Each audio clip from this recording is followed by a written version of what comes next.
Shri Venkateswara gold తాకట్టులో ఉన్న మీ బంగారాన్ని విడిపించి కొనబడును.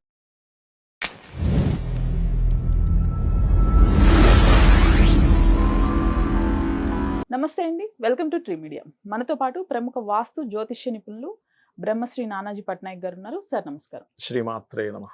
సార్, మోడీ గారు హైదరాబాద్ పర్యటనలో భాగంగా కొన్ని వ్యాఖ్యలు చేశారు. బంగారం కొనద్దు, ఆయిల్ తగ్గించాలి, petrol diesel work from home చేయాలి, ఆయిల్ తక్కువ వాడాలి, లైక్ ఇట్లాంటివి చాలా ఇప్పుడు కాంట్రవర్సీ అవుతున్నాయి. ఎందువల్ల ఆయన అటువంటి వ్యాఖ్యలు చేశారు? ఎమర్జెన్సీ ఇండియాకి వచ్చే ఛాన్స్ ఏమన్నా ఉందా? మళ్ళీ లాక్డౌన్ అంటున్నారు, ప్రజలు కొంత భయానికి గురవుతున్నారు ఆయన వ్యాఖ్యలు చేసినప్పటి నుంచి. మీ ఉద్దేశం ఏంటి సార్? అసలు ఎలా ఉండబోతుంది? చెప్తానండి తప్పకుండా. మనకి కుజుడు మేషంలోకి వస్తున్నాడు, వచ్చేసాడు ఆల్మోస్ట్. కుజుడు ఎప్పుడైతే మేషంలోకి వచ్చాడో ఎటువంటి యుద్ధము లేదు అని అనుకున్నది కాస్త యుద్ధం మళ్ళీ వస్తుంది.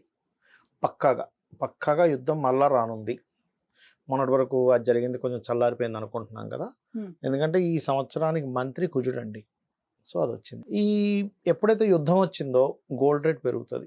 యుద్ధం రాబోతుందని తెలిసిన, యుద్ధం వస్తుందన్నా గోల్డ్ రేట్ పెరుగుతుంది, గుర్తుపెట్టుకోండి. పక్కా గోల్డ్ రేట్ పెరుగుతుంది, ఆయిల్ రేట్స్ పెరుగుతాయి.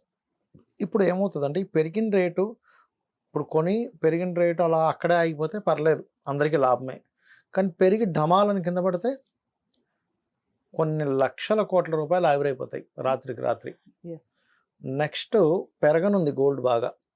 నేను గతంలో కూడా చెప్పాను, జూన్ నుంచి మళ్ళీ పెరుగుతుందని, గుర్తుందా మీకు? మన వీడియోలో ఉంది, మే జూన్ నుంచి మళ్ళీ పెరుగుతుందండి అన్నాను.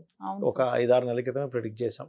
సో పెరుగుతుంది, పెరిగి మళ్ళీ ఢామని కింద పడుతుంది. అప్పుడు ఏమవుతుంది, ఇండియన్స్ అందరూ కూడా గోల్డ్ కొన్నారు అనుకోండి, ఉదాహరణకి తలా ఒక 1,50,000, 2 లక్షలు, 3 లక్షలు, 10 లక్షలు ఎంతో కొంటారు, వాళ్ళ స్తోమత బట్టి కొంటారు. అలా కొనిన ధనం అంతా కూడా ఒక్కసారిగా డౌన్ అయిపోతే ఏమవుతుంది, ప్రతి ఒక్కరు కొన్ని లక్షలు, కొన్ని వేలు కోల్పోతారు.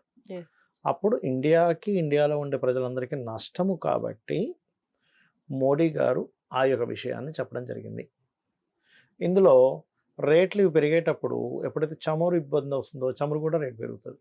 ఇప్పుడు మన డబ్బులన్నీ ఈ రకంగా కొంత పోయి, చమురు రకంగా కొంత పోవడం అనేటువంటిది మనకు నష్టమే కదా. అందుకని ఆయన ఆ పాయింట్ ఆఫ్ వ్యూలో చెప్పడం జరిగింది. మూడవది ఏంటంటే, వేరే దేశాలకు వెళ్ళకండి అన్నాడు.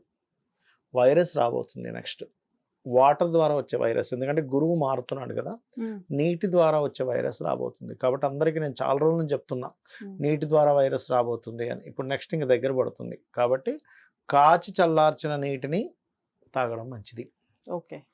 నీటి వైరస్లు రావడం, ఇప్పుడు గురువు సంచారం మారినప్పుడు ఏమవుతుందంటే, సర్వసాధారణంగా ఎవరెవరైతే నీటి ప్రదేశాలకు దగ్గరలో ఉంటారో, వాటర్ రిలేటెడ్గా వచ్చేటువంటి కొన్ని సునామీలు లాంటివి రావడం, లేకపోతే వాటర్ రిలేటెడ్గా వచ్చే వైరస్లు.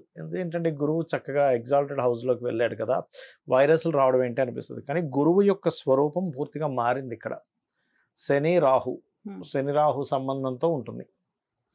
కాబట్టి ఏంటంటే ఈ శని రాహు సంబంధం మూలంగా ఇది ఇబ్బందిని ఇస్తుంది.